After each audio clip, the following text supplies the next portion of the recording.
Right, so moving to our third presenter, which is Maarten from the company Odd.Bot. Please go ahead. Hello, my name is Martijn Lukaert. I'm the founder and CEO of Odd.Bot. At Odd.Bot, we have managed to successfully build an autonomous mechanical weeding robot that utilizes AI and machine learning technology. This in order to detect and distinguish weeds from crops and remove the weeds mechanically. We know that this technology is not only vital for organic farmers here in Europe, farmers who currently spend more than $100 million annually on hand weeding. Moreover, it's a market for the conventional farmers who are looking to reduce or replace the use of chemical herbicides. Excluding machinery, that's a European market of 5.5 billion a year and a global market of $26 billion annually. The problem today is people are generally worried about the environment, the killing of bees, and they talk about an ecocide that is destroying the ecology and the soil. Globally, we see health concerns around eating chemical weed killers and the threatening of the drinking water facilities. What people want is nutritious, affordable, and ethically sourced food. The problem is, however, that we need to feed nearly 10 billion people by 2050. So we have to think about more sustainable agricultural farming with far less chemicals.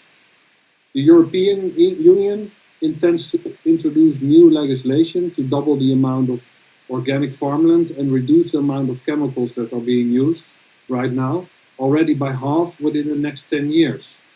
The problem with organic farming, however, is that it's very labor intensive, easily spending more than 100 hours per hectare on hand weeding, leading to high costs. And organic farmers have to perform backbreaking work for manually weeding to keep the fields clean. And for the strenuous work, it's hard to find people. People just don't want to do this anymore. And the fragility of our system is made even more obvious by the recent COVID crisis, with the borders being closed. We suffered from not getting in the seasonal workers on time, leaving food to rot in the soil. The solution is our autonomous mechanical weeding robots that can work day and night and improve the efficiency of producing healthier food in a sustainable way. In order to offer this solution for sustainable agriculture and be able to do this, we have to train and feed a continuous learning algorithm to be able to make the robot not only aware of what it needs to remove, but also enable it to do that.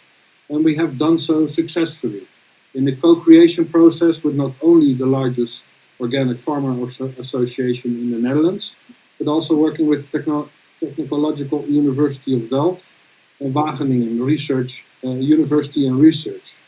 And that is why our autonomous weeding robot is able to, at this moment already, remove 2/3 of all weeds in the carrot field, an accuracy that we are going to boost to 91% already by the end of the year.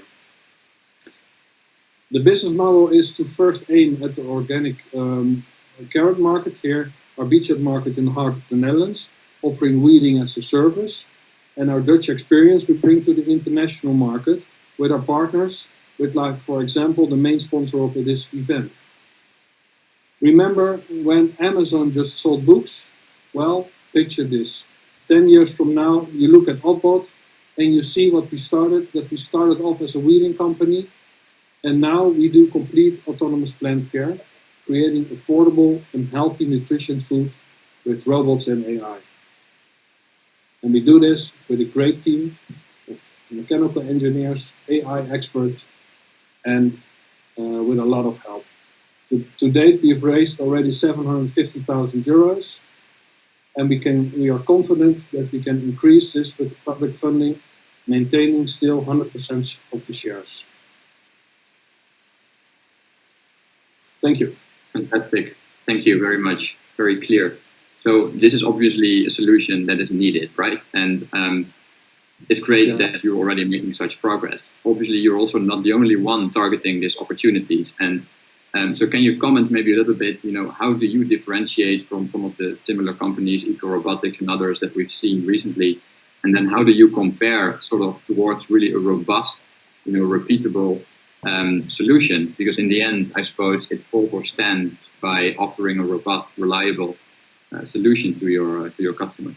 So how do you compare on that? Yeah, our core business is training this detection algorithm. This training pipeline with the farmer in the loop is again our core business, and this is what we want to scale up internationally. First, we want to offer this in the Netherlands to our beachhead market. And what differentiates us from others is that we directly go one level up from precision agriculture to exact agriculture. So it will be plant specific, targeted. Right. Okay. I'll leave it at that for now. Stuart, go ahead. Thank you, Thomas. Okay, thank you, Martijn. Very interesting technology. You said that you get accuracy on weeding. As this robot will be weeding at a very early stage, how quick or how long does it take for you to train the algorithm to only pull out the weed versus the plant of interest? Because when they're very small, they look very similar. And then how will that challenge you in terms of scaling to other crops? So we have now a system whereby we can even go back in time. So if we recognize a weed at point X, we can go back in time and then also start to label that data. So that is enabling us to already start to recognize the weed in earlier stage. And we have a patent pending on an application where we push back those very small weeds and we can pull out the larger ones. And we have also the human in the loop and the integration with the edge computing, so we can utilize the system from all the robots at the same time. So training in one location can be transferred to another, and also this transferred learning can be utilized to quickly train new type of crops and new situations. Thank you. You too. Thank you very much. Yeah, thanks a lot. Thank you to all presenters. And this wraps up already this Startup Showcase. So thanks everyone for attending and looking forward to connecting with you later on. Thank you. Thanks, Thomas. Thank you.